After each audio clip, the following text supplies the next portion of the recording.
তাই ছবির শুরুতে টিভি অনুষ্ঠানের মতো ভুতুড়ে হাসপাতালের গল্প বলা হয়েছে। এটি একটি মানসিক আশ্রয় ছিল যেখানে পাগলদের চিকিৎসা করা হতো, কিন্তু এখানে পাগলদের চিকিৎসা করা হয়নি। আসলে ডাক্তার রিচার্ড তার অত্যন্ত বিপজ্জনক পরীক্ষা নিরীক্ষা করতেন এবং তার রোগীদের এখানেই শেষ করতেন, অর্থাৎ সে তাদেরকে হত্যা করত। তারপর একদিন সব রোগী এখান থেকে পালিয়ে যাওয়ার সিদ্ধান্ত নেয়, কিন্তু এর কারণে ডাক্তার রিচার্ডের মেকানিজম পালানোর আগেই হাসপাতালের সব দরজা জানালা বন্ধ করে দেওয়া হয় এবং তারা এই হাসপাতালে তালাবদ্ধ ছিল। সব রোগী মিলে এই হাসপাতালে আগুন ধরিয়ে দেয়। অগ্নিকাণ্ডে তার সঙ্গে ডাক্তার, তার সমস্ত রোগীকে পুড়িয়ে ফেলা হয়েছিল এবং সেখানেই শেষ হয়েছিল। কিন্তু ডাক্তার রিচার্ডের 5 জন কর্মী আগুন থেকে পালাতে সক্ষম হন। সেই দিনের পর সেই হাসপাতালটিকে এখনো হাউস অফ হান্ট বলা হয়, অর্থাৎ এমন একটা পোড়ো বাড়ি যেখানে কেউ থাকতে পারবে না, কেউ একদিনও বাঁচতে পারে না। একটি মেয়ে এই অনুষ্ঠান দেখছিল। যে মেয়েটি বাথটাবে এই অনুষ্ঠান দেখছিল সে সঙ্গে সঙ্গে তার স্বামীকে ফোন করে এবং বলে যে তাকে হাউস অফ হান্টে তার জন্মদিনের পার্টির ব্যবস্থা করতে হবে। তাদের কথোপকথন থেকে আমরা জানতে পারি যে তার স্বামী স্টিফেন একজন ধনী ব্যক্তি, কিন্তু তাদের সম্পর্ক ভালো নয়। আসলে লরেন একবার তার স্বামী স্টিফেনকে হত্যা করার চেষ্টা করেছিলেন যাতে সে তার সব টাকা নিতে না পারে। স্টিফেন এই সময়ে লরেনের ফোন কলে খুব একটা মনোযোগ দেয় না এবং তার ফোন কেটে দেয়, কারণ স্টিফেন একটি নিউজ চ্যানেলে সাক্ষাৎকার দিচ্ছিলেন এবং তিনি তার নতুন খোলা বিনোদন পার্কের সাক্ষাৎকার নিচ্ছিলেন। এই চিত্ত বিনোদন পার্কটি বাকি পার্কগুলির থেকে খুব আলাদা ছিল, কারণ এখানে থিম ছিল হর। এখন স্টিফেন তার নতুন রাইড পরীক্ষার জন্য অ্যাঙ্করদের নিয়ে যায়। প্রথমত এই লিফটটি খুব ভালোভাবে চলছিল, কিন্তু হঠাৎ লিফট শক্ত হয়ে পড়ে আর নিচ থেকে কিছু একটা ভাঙার আওয়াজ হলো। এই ফ্লোরে দেখা হয়েছিল নিচে থেকে তারা সবকিছু দেখতে পারে যে লিফটের মেকানিজম ভেঙে যাচ্ছে। সবাই আতঙ্কিত এবং পরের মিনিটে দেখা যাচ্ছে যে তাদের প্র্যাঙ্ক করা হচ্ছে। নিচের লিফটের প্রক্রিয়াটি একটি 3D অ্যানিমেশন ছিল যা মেঝেতে স্থাপন করা হয়েছিল। এরপরে তারা রোলার কোস্টারে যায়। রোলার কোস্টারে রাইড উপভোগ করার সময় হঠাৎ তার ব্রিজ ভেঙে যায়, কিন্তু এটাও আগের মতো একটা প্র্যাঙ্ক ছিল, কারণ আমরা জানি যে এই বিনোদন পার্কটি একটি হরর থিমে ছিল, তাই এর মধ্যে এমন অনেক কিছু ছিল যা মানুষ অনেক পছন্দ করেছে। এখন রোলার কোস্টারে চড়ার পর লরেন আবার স্টিফেনকে ফোন করে এবং বলে আমি আমার পার্টি করতে চাই হন্টেড হাউস অন হিল, যা স্টিফেন রাজি এবং তার অতিথি তালিকা তৈরি করে। এবং তারপর পরে আমরা দেখতে পারি যে একটি অদেখা শক্তি সেই অতিথি তালিকাকে বদলে দিয়েছে। এখন আমরা পরের দিন দেখতে যে 4 অতিথি পাহাড়ের ভুতুড়ে বাড়িতে পৌঁছেছেন লরেনের পার্টির জন্য, কিন্তু এরা অতিথি ছিলেন না, যা লরেন নাকি তার স্বামীকে ডেকেছিলেন। তারা একটি বার্তাও পেয়েছে যে এখানে পরের দিন সকাল পর্যন্ত বেঁচে থাকবে, তিনি 1 লাখের চেকও পাবেন স্টিফেনের কাছ থেকে। তারা সবাই এখানে আসে এবং ওয়াটসন নামে এক ব্যক্তির সাথে দেখা করে। এই জায়গার মালিক কে ছিলেন? তারা সবাই তাকে একই প্রশ্ন করে, কেন স্টিফেন তাদের এখানে ডাকলেন? যদিও তিনি স্টিফেন সম্পর্কে কিছুই জানেন না, এজন্য ওয়াটসনও বিস্মিত। যাই হোক, সে সবাইকে ঘরের ভিতরে নিয়ে যায়। ভিতরে গেলেই তারা প্রথম যে জিনিসটি লক্ষ্য করে তা হল কাচের জানালা, যার ভেতরে অদ্ভুত ভীতিকর মুখগুলো ছিল। এখন লরেন এবং স্টিফেনও এখানে আসে, আর লরেন আসার সাথে সাথে সে তাদের জিজ্ঞেস করে কে তুমি, আর আমাদের অতিথিরা কোথায়? জিজ্ঞেস করলেই কাচের দরজা ভেঙে যায় এবং তার আগে লরেনের উপর পড়ে। এডি এখানে লাফ দিয়ে তাকে বাঁচায়। এই ঘটনার পর ওয়াটসন এই বাড়ির মালিককেও বলে এই বাড়িটি সংস্কার করার সময় তার বাবা এবং দাদা উভয়ই শেষ হয়ে গেছে। একথা শুনে স্টিফেন হেসে বলে তাহলে এটা নিশ্চিত যে লরেন পরে। লরেনের তর্কের পর ওয়াটসন এই বাড়ির মালিককে বলে আংটিটা দাও আর আমাকে এখান থেকে যেতে হবে, আমি এখানে থাকতে যাচ্ছি না। দেখা যাচ্ছে স্টিফেন আগেই লিখে রেখেছিলেন 1 মিলিয়নের জন্য অনেক চেক, যে এখান থেকে বাঁচতে চায় সে এই চেকগুলো পায়। তিনি ওয়াটসনকেও বলেন সারা রাত এখানে থাকলে তাহলে আপনিও এই চেকটি পাবেন। এছাড়াও স্টিফেনও বলে এই খেলায় কেউ মারা গেলে তারপর এই বাড়ির মালিককে দেওয়া হবে। স্টিফেনও বলেন আমি তোমাদের কাউকে চিনি না, আর আমিও ভাবি আমি এই অতিথি তালিকা পরিবর্তন করিনি, কিন্তু আমার স্ত্রী তা পরিবর্তন করেছে। ওয়াটসন বলেছেন স্টিফেন দেখুন, তুমি এই খেলা খেলো, আমি এখানে থাকতে যাচ্ছি না, আমি আমার জীবনকে খুব ভালোবাসি, তুমি কি আমাকে টাকা দিচ্ছ নাকি? যখন স্টিফেন টাকা দিতে অস্বীকার করে, টাকা না দিয়ে চলে যাচ্ছিলেন, এই বাড়িটি তার রোগীদের জন্য করা হয়েছিল। এটা দেখে হতবাক ওয়াটসন এবং সে জানালা ভাঙ্গা শুরু করে যাতে সে এখান থেকে চলে যেতে পারে, কিন্তু কিছুই হয়নি, কারণ জানালার ওপাশে লোহার বার ছিল যা তাকে বাইরে যেতে বাধা দিচ্ছিল। এখন ওয়াটসন সবাইকে বলে এই প্রক্রিয়াটি তৈরি করেছিলেন রিচার্ড যাতে তার রোগীরা এখান থেকে পালিয়ে না যায়, আর শোনা যাচ্ছে এই মেকানিজমের কারণেই যখন সব রোগী এখানে আটকা পড়ে তারপর তিনি এই জায়গা আগুন ধরিয়ে দেন আর সবাই মারা গেল। এখান থেকে মাত্র 5 জন কর্মী পালাতে সক্ষম হন। এ কথা শুনে সবাই ভয় পেয়ে গেল। ওয়াটসন বলেছেন এই বাড়িটি এখনো বেঁচে আছে। এডি জিজ্ঞেস করে এর মানে কি? ওয়াটসন বলেছেন মানে ওই রোগীদের আত্মা ও ডাক্তার রিচার্ড এখনো এই বাড়িতে, তাই একে ভুতুড়ে বাড়ি বলা হয়। এখানে যারা এসেছেন সবাই সব সময় শেষ হয় এবং আমি চাই না যে আমরা এখানে মারা যাই, সেজন্য আমাদের সেই মেকানিজম খুঁজে বের করতে হবে যা দিয়ে আমরা এই দরজা খুলতে পারি যাতে আমরা এখান থেকে বের হতে পারি। এই কথোপকথনের সময় লরেন এখানে এসে সবাইকে বলে আমি মনে করি এই সব স্টিভেনের খেলা, তিনি এই লকডাউন করেছেন। এ কথা শুনে আরেকজন তার কাছে এসে বলে শালীনতার সাথে এটি খুলুন, অন্যথায় আপনার যা ঘটবে তার জন্য আপনি দায়ী থাকবেন। স্টিভেন সবাইকে বিশ্বাস করে আমি এটা করিনি, তবে আমি জানি যে এই লকডাউনের প্রক্রিয়াটি বেসমেন্টে রয়েছে, তিনি বেসমেন্টে গিয়ে এটি খুলতে পারেন। এটা শুনে লরেন বলে এই বন্দুকগুলি আপনার কাছে রাখুন। নিচে কিছু চমকও রেখেছেন তিনি তার বিনোদন পার্কের মতো। এখন দলটির 3 সদস্য বেসমেন্টে যায় একটা টর্চ নিয়ে সেই মেকানিজম খুঁজে বের করতে, এবং সাথে সাথে তারা নেমে যায় অদ্ভুত জায়গা থেকে। তারা ভয় পেয়ে গেল। কাচের খাঁচায় খুব অদ্ভুত মূর্তি রাখা হতো। হতো। ধারণা করা হচ্ছে তাদের ভয় দেখিয়ে পাগলদের চিকিৎসা করা হয়। তারা এগিয়ে যান, হঠাৎ ওপর থেকে সিলিং ভেঙে যায়। এখানে কিছু আশ্চর্যজনক জিনিস ছিল। এই জন্য এখানে একজন অপারেটর ছিল, আর সে অবস্থা দেখে হাসছিল। স্টিভেন এখানে এসে তাকে বকাঝকা করে, আমার অনুমতি ছাড়া দরজা বন্ধ করে দিলে কেন? কিন্তু অপারেটর ডাক্তার, না,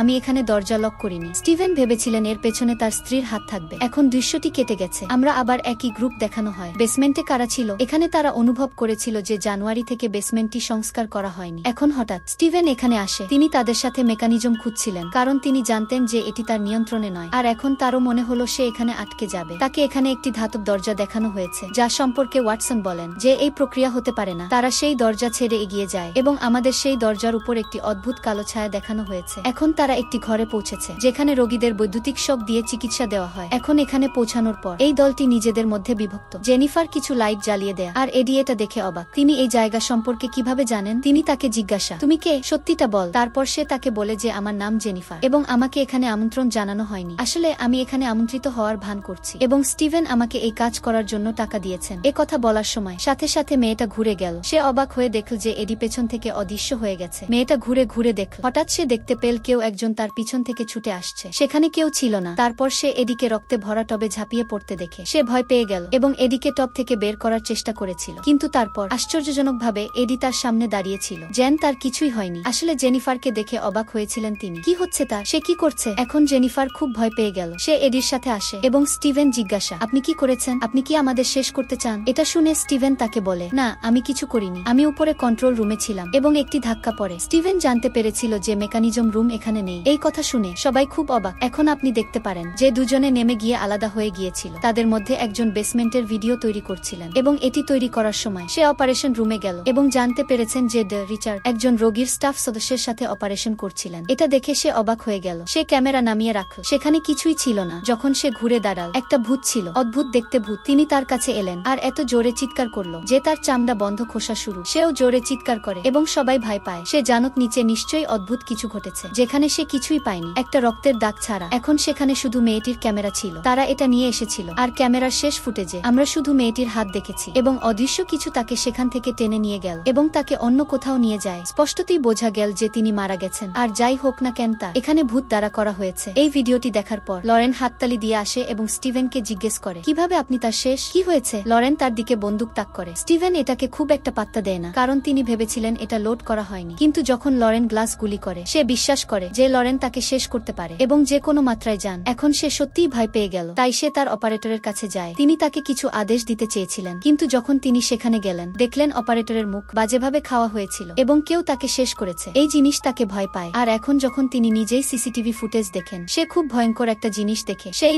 রিচার্ডের ভূত ছুরি নিয়ে লরেনের রুমের দিকে আসছে। এখন স্টিভেন লরেনকে বাঁচাতে পালিয়ে যায়, আর অন্যদিকে দেখা যাচ্ছে পুরো দল লরেনকে খুঁজছিল। এবং যখন তারা তাদের কাজ করছিল, হঠাৎ এই জায়গার আলো জ্বলতে শুরু করে এবং তারপরে তারা অদ্ভুত শব্দ শুনতে শুরু করে অপারেশন থিয়েটার থেকে। এবং যখন তারা এটি দেখেছিল, লরেন এবং বেন খারাপভাবে কাঁপছিল। মনে হলো কেউ তার উপর বৈদ্যুতিক শক থেরাপি শুরু করেছে। এটা বন্ধ করতে তারা সবাই সুইচ খুঁজতে শুরু করে এবং অবশেষে একটি মেয়ে এটি বন্ধ করতে সফল হয়। যতদিন তারা এই সুইচ ছিল, লরেন বাইরে গিয়েছিল। স্টিভেন যখন এখানে পৌঁছেছে, সে খুবই দুঃখিত ছিল এবং তিনি সমস্ত অতিথির দিকে একটি বন্দুক দেখিয়েছিলেন, কারণ তিনি অনুভব করেছিলেন এই সব কাজ একজন অতিথি দ্বারা করা হয়েছে। কিন্তু এখানে জেনিফার স্টিভেনের দিকে বন্দুক তাক করে, কারণ সে অনুভব করেছিল যে স্টিভেন এই সব পিছনে। যিনি এখানে এসেছিলেন তার স্ত্রীকে শেষ করতে, এখন এই শাস্তি দিতে। তাদের সব স্টিভেনকে স্যাচুরেশন চেম্বারে রাখুন এবং মেশিন চালু করুন। যন্ত্রটা একটানা ঘুরছিল এবং এর ভিতরে স্টিভেন অনেক ছবি দেখতে লাগলো। এই মেশিনের কারণে স্টিভেন হ্যালুসিনেশন শুরু করে। তার মনে হচ্ছে সে পানিতে ডুবে যাচ্ছে এবং হঠাৎ তিনি দেখেন জল থেকে একটি ভয়ঙ্কর মুখ বেরিয়ে আসছে। সে খুব ভয় পায়, যাতে সে অজ্ঞান হয়ে যায়। এই কাজ করার পর তারা এই এলাকায় অনুসন্ধান করছে এবং ডক রিচার্ডের অফিসে পৌঁছান, যেখানে তারা দেখে যেসব মানুষ এখানে এসেছেন তার আত্মীয় ছিল যে এখান থেকে পালিয়েছে এবং এটি তাদের জন্য হতবাক ছিল। এটা জানার পর ওয়াটসন তাদের বলে সেই অতিথি তালিকা লরেন বা স্টিভেন দ্বারা পরিবর্তন করা হয়নি। তারা সত্য কথা বলছে। অতিথি তালিকা এখানে একটি শক্তি দ্বারা পরিবর্তন করা হয়েছে। কর্মীদের মধ্যে 5 জন ছিলেন, কিন্তু এখানে ছিল 6 জন এবং তারা জানতে পারে সেই ডোনাল্ড তাদের একজন, যার সাথে কারো কোনো সম্পর্ক নেই। কেউ এখানে ডোনাল্ডকে ডেকেছে। দৃশ্যটি কেটে যায় এবং আমরা লরেনের কাছে ডোনাল্ড দেখতে পাই এবং হঠাৎ লরেনের লাশ জেগে ওঠে এবং সে আবার ডোনাল্ডকে চুমু খায়। এবং এখানে সবচেয়ে বড় টুইস্ট হলো, এখানে যা কিছু ঘটছিল লরেন এবং তার প্রেমিক ডোনাল্ড দ্বারা করা হয়েছিল। সে সবাইকে ভয় দেখাচ্ছিল যাতে সবাই ভয় পায়। স্টিভেনকে দোষারোপ করেন এবং স্টিভেনকে শাস্তি দেয়া এবং স্টিভেনের মৃত্যুর পর সব সম্পত্তি তারই। কিন্তু এখানে তারা বিভ্রান্ত ছিল যে সবকিছু তাদের পরিকল্পনা অনুযায়ী ঘটেছে। ঘটেছে, কিন্তু সেই মেয়ের মৃত্যু তাদের পরিকল্পনা ছিল না, এটা তাদের দায়িত্ব ছিল না। লরেন এই বিষয়ে খুব একটা মনোযোগ দেয় না। সে ডোনাল্ডকে বলে, এ নিয়ে আমি চিন্তিত, যাতে বাকিরা ভয় পায় না যে তারা গিয়ে স্টিভেনকে শাস্তি দেয় অথবা তাকে শেষ করুন। সে হঠাৎ ডোনাল্ডকে আক্রমণ করে এবং তাকে শেষ করে, এবং তারপর সকল অতিথি শেষ স্টিভেন, তিনি তার নিজের সঙ্গী ডোনাল্ডকে শেষ করেছেন, যার অর্থ তার সাথে ডোনাল্ড ছিল। এখানে আমরা দেখতে সবাই ডোনাল্ডের জন্য অপেক্ষা করছিল। ডোনাল্ড যখন তার ঘরে ছিলেন না, ওয়াটসন ডোনাল্ডকে খুঁজতে বেসমেন্টে যায়, যেখানে তিনি তাজা রক্ত দেখতে পান, এবং তারা জানে যে ডোনাল্ড এখানে মারা গেছে, এবং লরেনের পরিকল্পনা অনুযায়ী সে স্টিভেনকে রক্ত দেয়া, এবং তারপর তারা স্যাচুরেশন চেম্বার খোলে এবং স্টিভেন জীবিত না মৃত কিনা তা পরীক্ষা করে। সাথে সাথে চেম্বার খুলে দেয়া স্টিভেনের পরিবর্তে তারা ডোনাল্ডের মৃতদেহ দেখতে পায়, এবং তারপর তারা নিশ্চিত করে যে স্টিভেন খুন করেছে। যদিও আমাদের ফ্ল্যাশব্যাকে দেখানো হয় সেই লরেন স্টিভেনের মৃতদেহ বের করলেন এবং ডোনাল্ডের লাশ চেম্বারে রাখলেন। এখানে একটি মেয়ে বন্দুক নিয়ে সাথে সাথে চেক করতে গেল। স্টিভেন তার সামনে এল, তার হাত রক্তে ভরা। মেয়েটি ভয় পেয়ে গেল এবং স্টিভেন তাকে বলার চেষ্টা করেছিল, আমি ডোনাল্ড শেষ করিনি। যখন আমার গান এলো আমি মেঝেতে শুয়েছিলাম। মেয়েটি স্টিভেনকে খুব ভয় পেয়েছিল যে সে স্টিভেনকে বিশ্বাস করেনি। সে ভেবেছিল স্টিভেন তাকে শেষ করে দেবে, তাই কিছু হওয়ার আগেই সে স্টিভেনকে গুলি করে এবং তারা উপরের তলায় ফিরে যায়। এবং তারপর আমরা দেখতে সেই লরেন স্টিভেনের মৃতদেহের কাছে এসেছিলেন আর অদ্ভুত সব কথা বলতে লাগলো। যেমন সে স্টিভেনের মৃতদেহকে বলেছিল যে আমি তোমাকে শুধু তোমার টাকার জন্য বিয়ে করেছি, আর আমার জীবনের কত বছর তোমার সাথে আমাকে নষ্ট করতে হয়েছিল। এই সব শোনার পর হঠাৎ স্টিভেন উঠে যায় আর তার গলা জড়িয়ে ধরে। সে তাই রেগে গেল যে তিনি লরেনের মাথা তুলেছেন এবং তাকে মারধর শুরু করে। সে তাকে অনেক মারধর করে এবং তারপর তিনি তাকে দেখায় তার পরনে বুলেট প্রুফ জ্যাকেট, যার কারণে তার মৃত্যু হয়নি। এই সব কারণে তিনি লরেন সম্পর্কে সত্য জানতে পেরেছিলেন। স্টিভেন তাকে তুলে নেয়া এবং তাকে ধাতব দরজায় মারধর করে। ওপারে খোলা ছিল না। আশ্চর্যজনকভাবে আমরা দেখেছি যে ধাতব দরজা ভেঙে গেছে আর লরেন ভিতরে গেল। এটি একটি ভীতিকর ঘর ছিল, আর সাথে সাথে লরেন উঠে দাঁড়ায়। কিছু একটা তাকে দেয়ালের দিকে টানছে এবং স্টিভেন হতবাক, কারণ এসব কিছুই তার পরিকল্পনার অংশ ছিল না।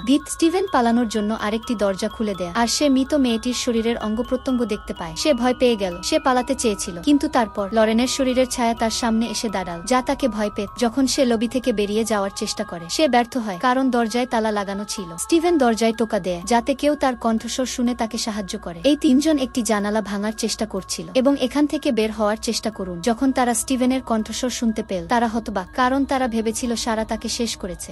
ওয়াটসন এগিয়ে গিয়ে দরজা খুলে দেয়। স্টিভেন তাকে লবিতে ঠেলে দেয় আর সে পাশে আসে, আর সেই কালো ছায়া ওয়াটসনকে ভিতরে নিয়ে যায়। স্টিভেন খুব ভয় পেয়ে গেল, তাই সে এডি এবং সারাকে পালিয়ে যেতে বলে, কারণ এই জায়গাটা নিরাপদ নয়। এই জায়গাটা একটা ভয়াবহ। এখানে কিছু ক্ষমতা আছে যা তোমাকে এখানে থাকতে দেবে না। দুজনেই স্টিভের কথায় একমত হতে পারেননি, কিন্তু তারপর সেই কালো ছায়া তাদের সামনে এসে দাঁড়াল, যা আসতেই শেষ হয়ে গেল এবং ছায়া আবার বিস্ফোরিত শুরু। এসব থেকে বাঁচার জন্য তারা পালাতে শুরু করে। স্টিভ অ্যাটিকের দিকে দৌড়ে যায় এবং সেখানে একটি লিভার টিপুন, যা এখানে দরজা খুলে দিয়েছে। যখন তিনি এই খুলতে দেখলেন সে চিৎকার করে উঠল এবং সারা এবং এডিকে পালিয়ে যেতে বলে, কিন্তু তারপর তারা পেছন থেকে ছায়া দেখতে লাগল যা তাদের এখানে থামানোর চেষ্টা করছিল। এই ছায়া সারাকে থামানোর আগেই সঠিক সময়ে স্টিভ এখানে এসে তার জীবন বাঁচায় এবং তাকে এই বিল্ডিং থেকে ধাক্কা দিয়ে বের করে দেয়। আর এই ছায়াগুলো স্টিভকে ভিতরে নিয়ে যান। সাথে সাথে ছায়াগুলো চলে গেল স্টিভকে। তিনি একটি মমি করা লাশ ছিল, যা ছিল মাটির শরীর, যা উড়ে গেল ধুলোর মতো। এখানে আমরা দেখতে সারা চলে যাওয়ার পর এডি তখনও এখানে আটকে ছিল। সে জানালা খোলার চেষ্টা করে, কিন্তু জানালা বন্ধ ছিল। এখন সে তার পিছনে ছায়া দেখতে পাচ্ছিল এবং অনেক মুখ ছিল এখানে যারা মারা গেছে তাদের মধ্যে। এই সব ছায়া তাকে বলে, এই সবের জন্য তোমার বাবা দায়ী। তিনি ডক রিচার্ডকে বললেন অদ্ভুত এক্সপেরিমেন্ট করতে। এ কথা শোনার পর এডি তাকে সত্য বলে যে আমাকে দত্তক নেওয়া হয়েছিল, আমি এসব বিষয়ে কিছুই জানি না। এ কথা শোনার পরও ছায়ার কিছুই হয়নি। তারা এডি শেষ করতে যাচ্ছিল, কিন্তু সঠিক সময়ে ওয়াটসনের আত্মা এখানে এসেছে আর এই জায়গার দরজা খুলে দিল এবং এডি অবশেষে এখান থেকে বেরিয়ে এসেছে। বাইরে থেকে সূর্যের আলো দেখতে পারেন। তার একটা খাম ছিল যা তার দিকে ছুড়ে দেন ওয়াটসন, এবং অনেক মিলিয়ন ডলারের চেক ছিল যা স্টিভেন প্রাইজ মানি হিসেবে সই করেছিলেন। এই কারণে এই লোকেরা খুশি ছিল, তারা রক্ষা পেয়েছিল এবং তাদের জীবন রক্ষা করা হয়, এবং শুধু তাদের দেখিয়ে এই গল্প এখানেই শেষ।